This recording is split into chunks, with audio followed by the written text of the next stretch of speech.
This is Books for Breakfast, a podcast where we talk about books and writing. I'm Enda Wiley. And I'm Peter Sirr. And you're all very welcome to this morning's show. Well, today on Books for Breakfast, we're going to have a special poetry episode, and we're really looking forward to talking to Eleanor Hooker, whose new book of poetry of Ochre and Ash has just been published by Daedalus Press. But we'll also have Amanda Bell on talking about her new collection of poems called Riptide, published by Dira Press. So it's going to be a programme of poetry. And speaking of poetry, we would like to dedicate this episode of Books for Breakfast to the memory of two really fine poets who died recently, the poets Brendan Kennelly and Máire Mhac. Really sad to hear the news of their deaths. And Peter, you had a special connection with the poetry of Máire Mhac. You translated many of her work, didn't you? I did. I translated some of her poems. I mean, she was one of Ireland's most important and I think, most invigorating Irish language poets. I mean, she had a really proudly kind of independent spirit and a very sharp wit, and added to that were her formidable lyric gifts, and it created like an unforgettable and often revolutionary body of work with, very much the lives of women, and I suppose female sexuality were often a focus. And, maybe what I wouldn't mind doing is maybe reading just a little bit from one of her famous poems, I suppose, which is Cadwyn Wadi Ní Oigáin, which is the quatrains of Mary Hogan, and I think it's one of her finest. If I could do that, yeah, that would be lovely. You're allowed to read that. That would be wonderful. Okay, so this is just section 2 of that, where the speaker says, Beagvan áras daoine, beagvan chros na sagart, gach ní ach bheith sínta idir tú agus falla. Nia himlam fuach na hithe, nia himlam scríb as faran, so dawan cúan roan chodi seo na tean har na lepan. Bhfuil roan ní smuinham, bhfuil genta hana, linna an oan, a chriastig, is marishi gomagin. And in English, I care little for people's suspicions. I care little for priests' prohibitions, for anything save to lie stretched between you and the wall. I'm indifferent to the night's cold. I'm indifferent to the squall or rain. When in this narrow, warm, secret world, which does not go beyond the edge of the bed, we shall not contemplate what lies before us, what has already been done. Time is on our side, my dearest, and it will last till morning. Oh, that's wonderful to hear. Very definite voice, strong voice. I loved the poetry of Brendan Kennelly, and, he was a very great poet, but I also loved when he spoke about poetry. He said, I believe poetry must always be a flight from deadening authoritative egotism and must find its voices in the byways, laneways, backyards, nooks and crannies of self. A poet living his uncertainties is riddled with different voices, many of them in vicious conflict. The poem is the arena where these voices engage with each other in open and hidden conflict and continue to do so until they are all heard. So he was really great at writing about poetry and speaking about it. Michael Longley said he was a voice and a vision, wild and unafraid, unique in contemporary poetry. I mean, I first met him, Peter, when I was about 15. He came to our school, our secondary school, and he spoke about poetry, and I was immediately smitten by the craft of writing, and I wanted to be a poet as well. So he really inspired me. But you read a poem by Máire Mhac. I'd love to read a poem called I See You Dancing, Father. And I'll just say to Peter, is that allowed if I read this poem? Yeah, no, I love that poem. Yeah, it's a beautiful poem because he doesn't want to speak about his father as a broken man. He wants to see him in a moment of great joy. I see you dancing, Father. No sooner downstairs after the night's rest and in the door than you started to dance a step in the middle of the kitchen floor. And as you danced, you whistled. You made your own music, always in tune with yourself. Well, nearly always anyway. You're buried now in Lislochton Abbey, and whenever I think of you, I go back beyond the old man, mind and body broken, to find the unbroken man. It is the moment before the dance begins. Your lips are enjoying themselves, whistling in air. Whatever happens or cannot happen in the time I have to spare, I see you dancing, Father.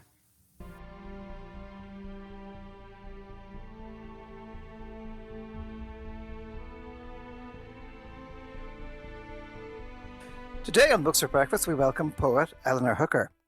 Her debut poetry collection, The Shadow Owner's Companion from Daedalus Press, was shortlisted for the Strong Shine Award for Best First Irish Collection in 2012. And her second, A Tug of Blue, also published by Daedalus, was published in 2016. And in that year, she was also included as one of Poetry Ireland Review's Rising Generation of Irish Poets. This year, Eleanor has been a recipient of a Markievicz Award. Her chapbook Legion was published by Bonavent Press in the Netherlands in July of this year. Her chapbook Traces from Salvage Press and her Markievicz Award collection Where Memory Lies are both forthcoming. And she's currently also working on a novel, so clearly a busy person at this time. Today we're going to be talking to Eleanor about her writing and also about her new collection of poems of Ochre and Ash, published by Daedalus. And it's a kind of, I suppose, I find it's an unsettling, haunting, kind of surreal collection, and it's one which creates a world which, as the Scottish poet John Glenday says, is ultimately so exquisite and affirming that it can only be our own. So, Eleanor, first of all, you're very welcome, and congratulations on your new book of poems. And to begin with, you're going to read a poem called Paradiso, or Bad in Which Soul Becomes Shadow, from Of Ochre and Ash. So if you'd like to maybe lead us into that and read it for us, it'd be great. Thank you very much. I'm delighted to be with you. This poem was commissioned by Neso Mahoney for Divining Dante to celebrate his 700th birthday. And it's about how heaven is actually under our feet and not waiting for us in the next life, I feel. Paradiso, obeyed in which soul becomes shadow. Light-seeking brambles have narrowed the path, and though the woods are bared yet to their bone, birds draw back the canopy to drop spring song, like heaven's cloth, to coat and comfort all and none. She has stepped through me and taken my shadow. I hear her moving about in my mind, and it is true, nothing is ever lost if one of us remembers. She pins old photos to trees, so the woods dream my life, whilst I dream in forgetfulness. And when she fills fresh flowers with sand, they open their throats to laugh, to fill the air with every fragrance, every colour remembrance dyes. The lake lifts her grey chiffons to the land. She invites us closer to reflect traces of ourselves. I am the shadow owner, and my soul companion, my shadow, with the sun rising its echo and water, and dusky sands compelling the dawn. We are absorbed in the moment, have no thought other than for the presence of joy. And as with innocence of love or joy recalled, heaven is in the heartbeat and solid beneath our feet. Oh, thank you, Eleanor. That was really beautiful. I love that line, nothing is ever lost if one of us remembers. Well, to start off with, I'd just like to reiterate what Peter said. You're very welcome and congrats on your book. And I was thinking of the poet Elaine Quillinan, who's actually quoted on the back of your beautiful collection of Ochre and Ash. And she said of your poems that they reflect the fragmented strangeness of experience, something which I think you could also say about Elaine's poems too. So I'm thinking of a poem of yours like Mending Light, with the arresting image of a seamstress whose speciality is swallowing pins, or the nightmarish quality in a poem like A Poet Steals My Grandfather's Skull. Nearby you write, I find a woman naked and expectant, tethered to a sudden storm. I lie down beside her, my double ganger. We are dragged along the forest floor for years. Or what about the grandmother in Through the Ears of a Fish, who won't look in a mirror because she's afraid of the weird fish that swims up to the glass to mock her through mime. So Eleanor, I love all those lines, those surreal images. You're very drawn to the mysterious and the surreal in your work, aren't you? And yes, and for a long time I resisted that because I knew it was odd, and I knew that people responded to it in a way that, you know, people would say, you seem so happy and outgoing and cheerful, and yet you have one of the darkest imaginations I know. And I remember once trying to write a suite of really nice sweet poems, and I still found that they were flowering cacti. So I think you can only write what you write, and when you resist it, you write something that's not true, it's fake. So I think it's like yin and yang. It's better out than in. Exactly. And you want your poems to sound authentic as well. But the dead appear throughout the book. They populate the poems with this kind of eerie presence. They often give advice. The grandmother in Memento Mori, she warns the unusual is to be guarded against always. And in fact, the title of your book comes from a poem called When You Dream of the Dead. So they're haunting, they're atmospheric poems. These qualities seem to be signatures of your work. And it's interesting what you just said there. And I was wondering, you know, people see poets in their normal everyday experience wandering around, and then they think, well, how could they have written that? So I'm just wondering, do you feel that as a poet, you yourself enter a kind of dreamlike world when you're writing? Different, very different from the one you inhabit as a normal person walking around on a daily basis. I love that the fact that there's more than we can never know. And I remember when I was a child, when my father would invite me to the top of the table to tell stories about my day, and I would make them up and entertain everyone. And I loved the fact when I skittered off course, how everybody laughed. The laughter was important. And then when my children were small, I loved the idea of being able to visit childhood without any of the tyrannies. Children love to be terrified. So again, I could explore that creative element. And of course, they tell me sometimes the stories I told them absolutely terrified them. I live in a house that's strange and eerie at times. And I love exploring that dark side. I think one of my favorite films is Pan's Labyrinth, where the child dealing with very difficult aspects of her life just disappears into her imagination. She creates an alternative world in order to cope. And I think there's an element of that sometimes that invention allows you to cope with stuff. Yeah, stuff. That's interesting.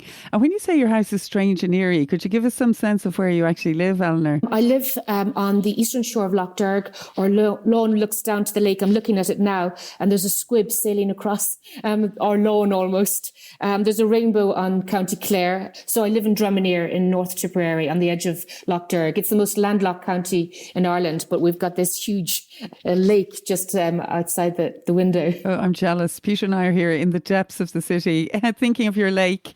Anyway, I'll pass you over to Peter now, who's more exciting questions to ask you. Yeah, no, I was just thinking. Yeah, I'd like a lake outside my window too, definitely. No, I was thinking, Eleanor, like many poets and writers have held other jobs. You know, it's very common. Very few of us kind of live on poetry. But you began your career as an intensive care nurse, and you trained as a midwife at the National Maternity Hospital in Dublin. I was wondering if you could tell us a little bit about your path to writing from the kind of that world of hospitals and midwifery, and you know, did that job or other things that you did influence your work as a writer? I know when I was a student nurse, I trained in Jervis Street, and as student nurses, if a patient died on the ward, we had to accompany them to the morgue. And as an 18-year-old, I was locked in the morgue by a porter. It was a joke, but he left me there for hours and hours and hours, and it was freezing. It was February. There was snow on the ground, and I remember sitting on the floor inside the door of the morgue, being terrified. It was absolutely full. And then I had nightmares about that forever. And then I worked in intensive care, which was a high mortality. I worked in midwifery. I trained as a midwife in Holles Street. And pregnant women in the second stage of labour are terrifying. It's like being an extra in The Exorcist sometimes. So all of those features fed into my poetry later. At the time, I was making scribbles, but I'd never had the confidence to show them to anybody or to publish. Or I didn't think I had to write. Writers were different people. I was a nurse, and I could admire, but I could never do. And I remember as a midwife being distressed by all these young women who used to arrive in from what were called unmarried mothers' homes, and being told not to speak to them and not to engage with them, and always being the bull thing I would, of course, because one of the basic things that we're always taught is never, ever take someone's dignity away. So I used to get into awful trouble. I remember we had to lock the doors of the theatre in order to give women advice on family planning. It was crazy stuff, but very vivid. And I was always working with renegades who said, this is what we're supposed to do. but this is what we're going to do. And I love that. And that is almost an alternative reality. So while there's an accepted narrative, I and others were sort of breaking the rules quietly. And the best thing about breaking the rules is never get caught. So just, fly beneath the radar. You can get away with a lot. Yeah, it sounds a bit like writing, doesn't it, Eleanor? Yes. It's clear that that you have lots of interests, and I see you also because you're involved with the Loch Derg Ornelai lifeboat, for instance, and I think, like, the mystery of water and tides and kind of lakes and undercurrents ripple through the poems very much, and they create their own mysterious world. And I'm just wondering, have you always been fascinated by water as a subject? I remember once asking my dad what was my fascination with water, and he said it's from the Kerry side of the family. They've always lived by water. I know that his cousin's farm, if you went through the field and just dropped off into the sea, and the next parish was Boston. He also said that Grandad was Tom Crean's cousin, but other uncles deny that. But I think everybody in Kerry claimed Tom Crean. But I think I have some salt water in my blood. I love being on the water. When my pager goes, even now, 20 years later, I still get a racing heartbeat. One of the most incredible things going out on a shout, going out on a call out, is you go to the most experienced sailors, and fear is a rabid creature that they're trying to contain, and they just say, take this from me, make this situation better. So one of the most important pieces of kit we have that's free is a smile and the knowledge. You don't blind people with science. You go in there and you fix it. If you can't bring them home in their boat, you grab them and run in the lifeboat. But water is I always consider our lake feminine and pagan and impenitent, and she is unforgiving if you don't respect her. That's very interesting. And you're also a member of the Linnaean Society, which is the world's oldest active society devoted to natural history. I mean, it was founded back in 1788. And its vision is a world where nature, I suppose, is understood and valued and protected, and its members include anyone who's passionate about the natural world, like yourself, Eleanor. I mean, I have sown a rowan inside me, nourished it in my woodland bones, you say in The Quicken Tree, which is just one quote from many poems which are full of kind of references to the richness of the natural world, trees and animals and woodlands and the mountains that you climb. And in your poem, Eating the Earth, you say you're rooted to the vernacular of the earth. So it'd be great if you could read this poem now, Eating the Earth, and maybe lead us into that if you like. Yeah, it'd be lovely to hear that, Eleanor. I really like this poem. Thank you so much. When I was a student nurse, there was a time when, I don't know if loneliness was epidemic in the same way that the COVID virus is now. And a lot of elderly men presented to us in intensive care having attempted to take their own lives by drinking weed killer. And it was something we were seeing over and over again. And it really touched me. And this particular man, I recall. But when I was a child, myself and my brother Morris would help Daddy plant the spuds, and we'd sit on the back of the tractor and we'd drop the seeds into the drills. And sometimes I would see my father just holding the earth like he was crumbling, my mother would do with pastry, and it looked good enough to eat. And I love that. When I'm digging, most of the time I'm trying to be inside the earth. So this is called Eating the Earth. Turning soil to plant roosters, kerpinks and queens. My spade scores a rock hunkered in the dark. I lie down, burrow my arm to the collar, grip the stone, smooth as a shoulder long since inhumed. After recent rain, the earth smells good enough to eat. I settle the soil round me, as I did as a child on the beach at Spanish Point, reaching down to shipwrecked sailors I imagined buried in the sand. My dog rises from his resting place, attempts to dig me up, and when I say no, he drops beside me, licks my face and smiles. He's 7, and newly mastered his smile. His tongue lolls from one side of his mouth to the other, grinning now, a fan of the singular species of crazy I exhibit. Clutching his leg, his elderly sister runs beside the trolley, cries, "Hold on, Powdy, you'll be grand. Hold on, love." He's moved from the ambulance directly to us in intensive care, mud and grit round his mouth, and in his sea-green eyes, ghost ships sail into view as he struggles and fails to catch their mooring lines. His sister knew enough to make him eat the earth, to check the fires rising inside him, weed killer burning life from his every organ. I coax him to eat the fuller's earth I've prepared. to put out remaining pyres. He calls me Missy, apologises for the trouble. He holds on. As we undress him, farmyard falls brown from his boots. We admire his sisters darning at his elbows and over his heart. Parcels fob watch for the safe. Stop time. Soon his voice sings of loneliness and incessant rain. When all that's left for us to do is take his pain, we do. And when he says he didn't really want to die, we hold his hands, listen.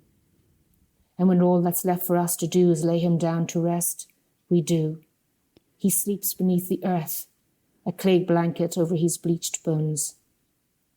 Dusk is daylight unremembered, and in the dark soil, touch is all that remains.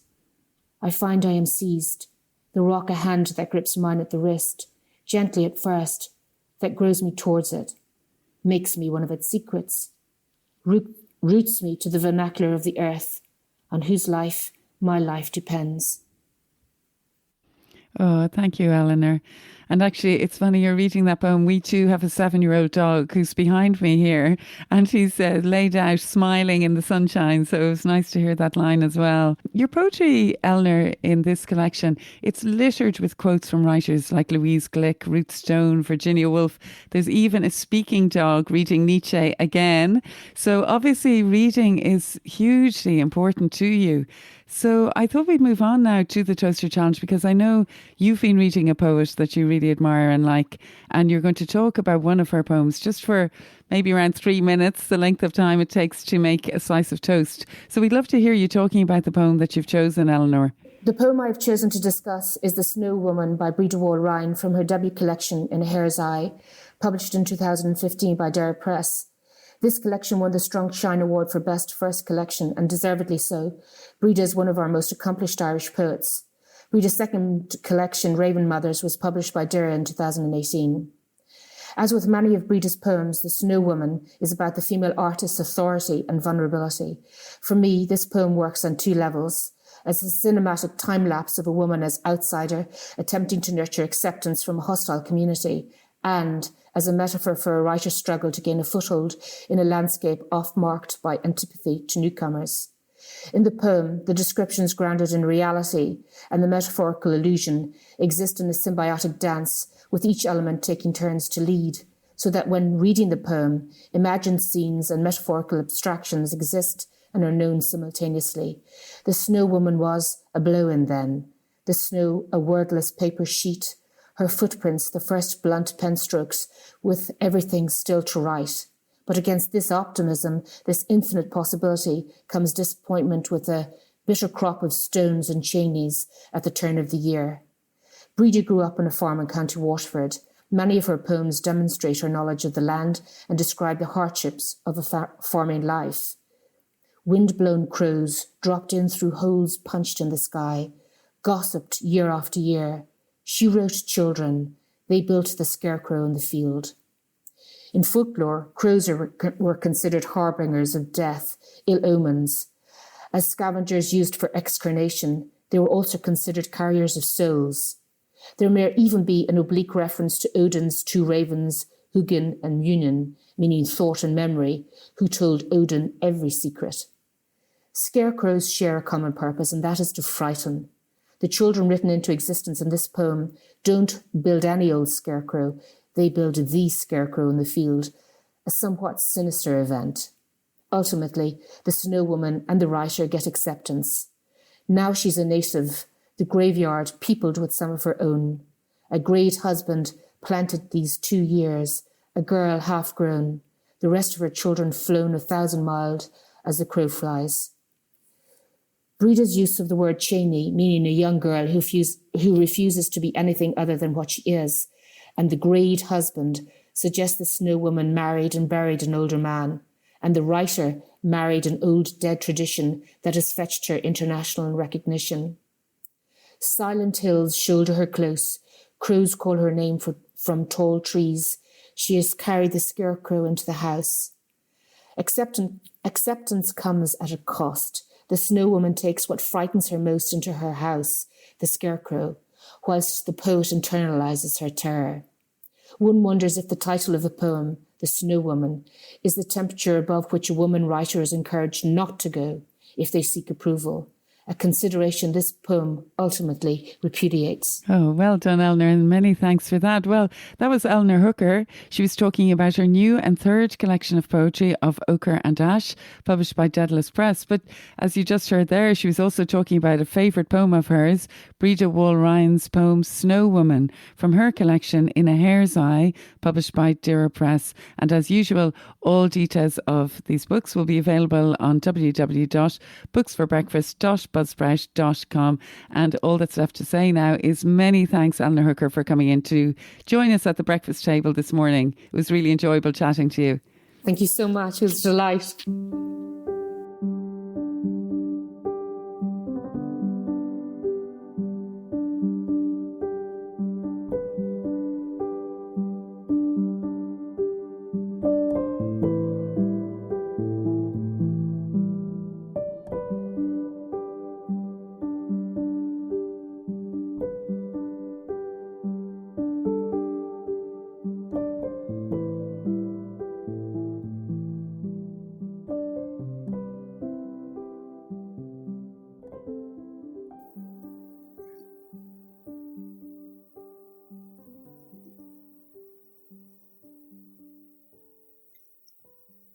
In the chocolate factory, metal moulds hold sweetness as it cools. From the dark outdoors, the glow of lying snow lights up large panels in the old canteen, where a frieze of summer scenes looks down on workers in their clean white coats. Deep greens of coastal trees, a group of little girls, lovers waltzing on the shore. The setting sun a pillar as it melts into the sea. And that was poet Amanda Bell reading from her new collection, Riptide, which has just been published by Dira Press. Amanda's debut collection with Dira, First the Feathers, was shortlisted for the Shine Strong Award for the best first collection in Ireland. And other publications include a High Bun collection, Undercurrents, which was shortlisted for a Touchstone Distinguished Books Award, The Loneliness of the Sasquatch, which was a trans creation from the Irish of Gabriel Rosenstock, and that was published by Alba Publishing in 2018. The Lost Library Book, which came out from the Onslaught Press in 2017. And her YA novel was shortlisted for the Irish Writers' Centre Novel Fair last year. She is assistant editor of the Hyben Journal and is a mentor with the IWC and Words Ireland. And this year she was the inaugural writer-in-residence in Harold's Cross as well. Of her new collection, Riptide, Sean Hewitt in the Irish Times has said, moving and diverse in its range, Riptide is a sensuous and tender book. So, Amanda, you're very welcome to the breakfast table. And thanks, too, for that reading of Thank you. In the Chocolate Factory, which is a poem full of detail, actually. I mean, that poem is kind of built on, it seems to me, close observation, the cooling chocolate, the panels in the cantina, or I'm thinking of another poem, the breeze teasing the blind chain into wind chimes. And I just noticed that you said something once that you really like to notice something every day. And I'm just wondering, is that kind of noticing important to you? Or, is it important to your writing? Yeah, it's crucial to it, really. I think if I get very distracted and get into a lot of sort of obsessive thinking, I suppose the pandemic doesn't help that. So I think just anchoring yourself in the moment, particularly with walks or gardening and really looking at things is it's just very important to what I write, but also to generally how I live, I think. Among the many things, or the many kind of focuses of the collection, I'm thinking like the sea, the natural world, walking, noticing, as we've just mentioned, observing, like a fox on the dodder or sloes clinging to blackthorn are important to Riptide. And I'm just wondering, like nature, rural, urban, or even marine, for you, is that often a prompt or an inspiration? Well, I think when you're away from the desk, for me, that's when things start to shuffle their way into place in my head. So if I'm swimming or walking or basically getting away from my conscious mind, then I think most things happen in the subconscious. So being outside and looking at what's around you just allows things to percolate through. And I find it's a really great way of clarifying. If I'm trying to write something, I'm not sure where to start. If I go for a swim, by the time I come out of the water, it will kind of have presented itself in some it'll have started to take shape. So I find that really helpful. I'm going to come in now, Amanda, and thanks for the reading of In the Chocolate Factory. I think it's great to start the morning with chocolate and breakfast and chats about poetry. But I wanted to ask you about artists. Artists appear a lot in your new collection. Edvard Munch in Oslo, his famous screen painting. Donald Teskey, a painter I really love as well, in Mayo, his dreamy seascapes, where you say all else fades to nothing but the tinnitus of surf, the tiny searchlight of a yellow periwinkle. And I'm thinking also of your book, The Loneliness of the Sasquatch, from the Irish by poet Gabriel Rosenstock, that Peter mentioned earlier. I'm just wondering, how important to you is it to respond to the work of art and artists? Yeah, it's an interesting question, because it's become clearer to me retrospectively, looking at the collection, how much there is about the visual arts. And particularly the little Donald Teskey poem, which I wrote, I don't know how long ago, it was a good few years ago. And it was never picked up by a journal, but I just really liked it. And I felt that it was a thing. It was, the way you feel something is just right, and it will eventually find its place. So in fact, where it ended up was in a set of prints that Donald Teskey presented to the Ballinglen Museum this summer for the anniversary of the Stony Road Press. And he used the poem as the colophon to that, which is a really magical sort of a coincidence, and which came about when I'd asked him, could I use an image for the cover of the book? And I just, in fact, opened his new exhibition in Claremorris Gallery this weekend.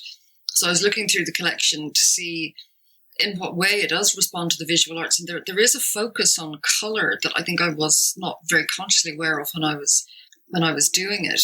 But of course, I mean, the most obvious connection with the visual arts is the Munch collection, because that started off as being the sort of the core of this book. I was invited to Oslo in 2019 to look at sites associated with Munch, and not just, the more obvious exhibitions like at the Munch Museum that we went to, the university and the city hall, but specifically to this chocolate factory, which was really magical. It's a 1920s purpose-built canteen with these beautiful wooden panelled walls that were designed around his paintings, and that the memory of that is incredibly vivid. That it was we were trudging through the snow. It was a dark evening, and you arrive into this glowing, warm space. The smell of chocolate everywhere, and these amazing summer paintings. It was a really beautiful sort of coming together of a lot of very different impressions. That's where the Chocolate Factory poem came from. Yeah, that's so interesting. And Donald Teskey is such a great artist. It's lovely to see his work on the cover as well. It's funny the way poems do find their place eventually, I think, don't they? It's very nice to find them in this collection, Riptide, as well, to find that response to Donald Teskey's work. But also form, Amanda, is really important to you. Japanese poetry, Japanese forms like the haibon mean a lot to you. And I saw a quote where you said, when I first encountered haibon, it was a revelation. This was exactly the form I'd been waiting for. And I was just wondering, could you just let the listeners know what exactly haibon is, and why did it suddenly hit you so immediately as the perfect form? What is it that you love so much about it? Okay, so two questions. So what is the haibon? The haibon it's a combination of prose and haiku, and was originally used by Basho as a travelogue, but it has really taken off in the Western writing circles in, I suppose, the last 20 or 30 years, and originally was thought of it that the prose should be something that's very flat and mundane, and then it's sort of highlighted by beautiful haiku. But it's evolved so that the prose has become more and more poetic itself. So I think what I really like about haibon now is that it's almost like it is really like a prose poem. There's nothing journalistic about the prose. Obviously, there's a very wide range of styles that people use, and there would be a bit of a variation between America and sort of England, Ireland, Scotland, and the way people write in Europe. And what I liked about it, I suppose, I started writing a haiku diary, I don't know, a decade or so ago, because I found whenever I tried to, I've kept diaries intermittently, but I always felt a bit like Tristram Shandy, that like you could spend the entire day writing a diary of what had happened before you got out of bed almost. So I thought, like, this is really not getting anywhere. I'm going to have to focus this down. So just to write a haiku about something every day, just one simple thing, and not overthink it. And then I discovered the haiku. I was really interested in essays. I think a lot of the time I just didn't know exactly what I wanted to write and in what form I wanted it to be. So the haiku allows you, it's just somewhere sort of between poetry and essay that allows you to use two different sides of the brain. I think it's really, really good for nature writing, because there's always that conflict about writing about nature from the outside, and is it even possible to do that, because obviously you are part of nature. And I find that haiku, because the haiku sort of has the quality of interpenetration with what you're writing about, and then the prose is stepping out, so it's like two different parts of the brain coming together. And I think that, there are a lot of applications for that style of writing, particularly in relation to the natural world. Mm-hmm. That's really interesting, Amanda. Thanks for explaining all that. And it's interesting as well that you came upon it, and it's working really well for you. But you're a member of the Pepperpot Haibun group as well. And I was just wondering, can you tell us something about that? Yeah, that really evolved out of Haiku Ireland, I think.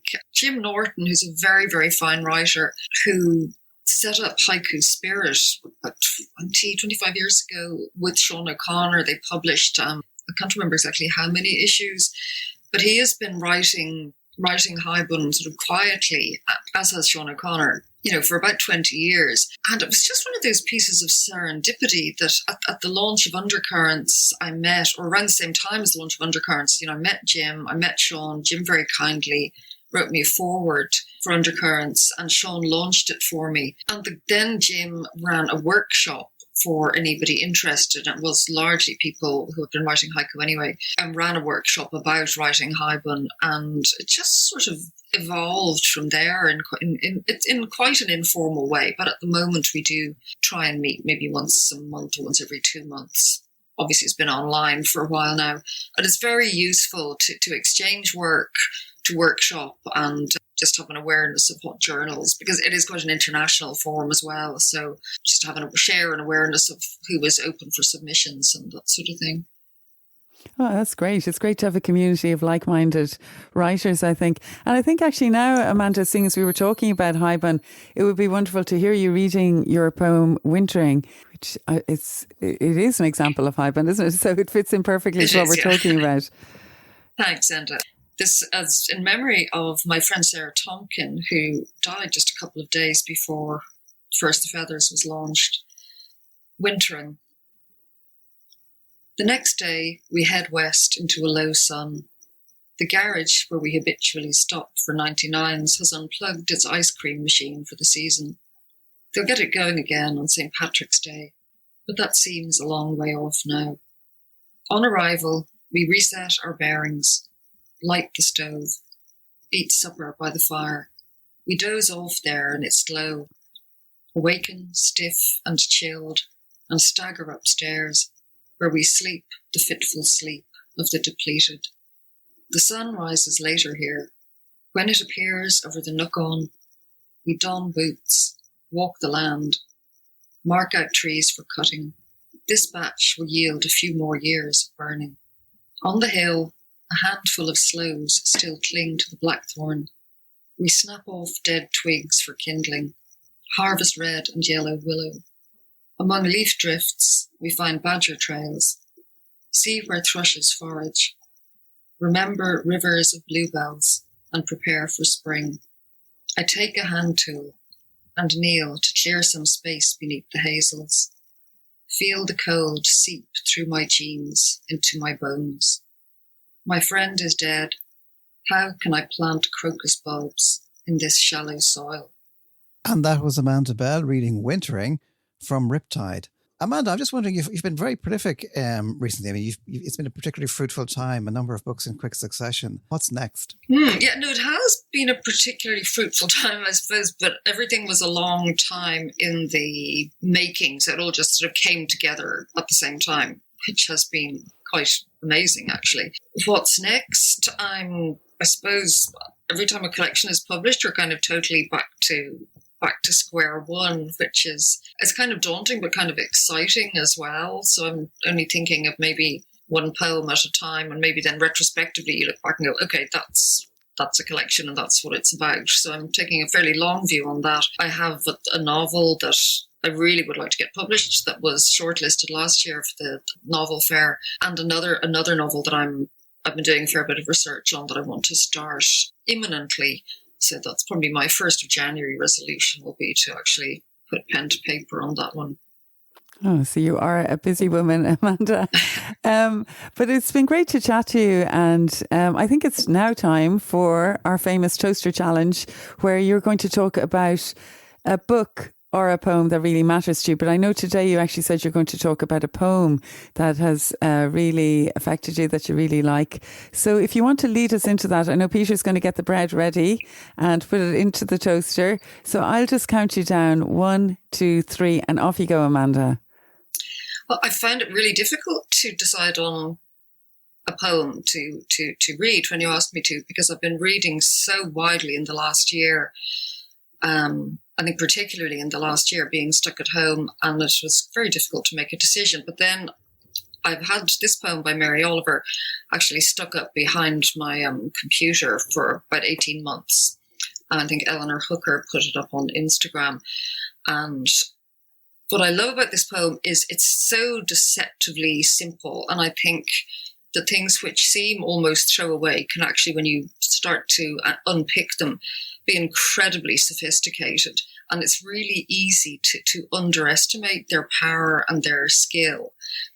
And this, to me, it sort of answers everything that, particularly during the pandemic, you're sitting at home going, oh no, climate change, oh no, plague, oh no, we're never going to escape. And then you go, let's go out into the garden and pick a flower and look at the sky. So that is why I chose this one. Shall I read it now? Or? Oh yeah, I'd love to hear it. I worried a lot. Will the garden grow? Will the rivers flow in the right direction? Will the earth turn as it was taught? And if not, how shall I correct it? Was I right? Was I wrong? Will I be forgiven? Can I do better? Will I ever be able to sing? Even the sparrows can do it. And I am, well, hopeless. Is my eyesight fading? Or am I just imagining it? Am I going to get rheumatism, lockjaw, dementia? Finally, I saw that worrying had come to nothing, and I gave it up and took my old body and went out into the morning and sang. Thanks very much, Amanda. Brilliant last line as well. So that was Amanda Bell. She came to our breakfast table this morning. She was reading and talking about the poem I Worried, just there, by Mary Oliver, and about her own recent book of poems, Riptide, published by Dira Press. I think we've reached the end of our Books for Breakfast podcast this morning. I'm definitely rushing off to have more coffee. And I'm Enda Wiley, and I have Peter Sirr here with me. And Peter, would you like to tell everyone about the details of the podcast if they'd like to listen again? Well, you can subscribe at all the usual sources, Google and Apple and so on. And if you want to check out the notes that go along with this podcast, you can go to booksforbreakfast.buzzsprout.com. And yeah, so we'll be back again. We'll have the toast on. We'll have the kettle boiling. We will have more books to discuss. And we're looking forward to having you here. So goodbye, everybody. Goodbye.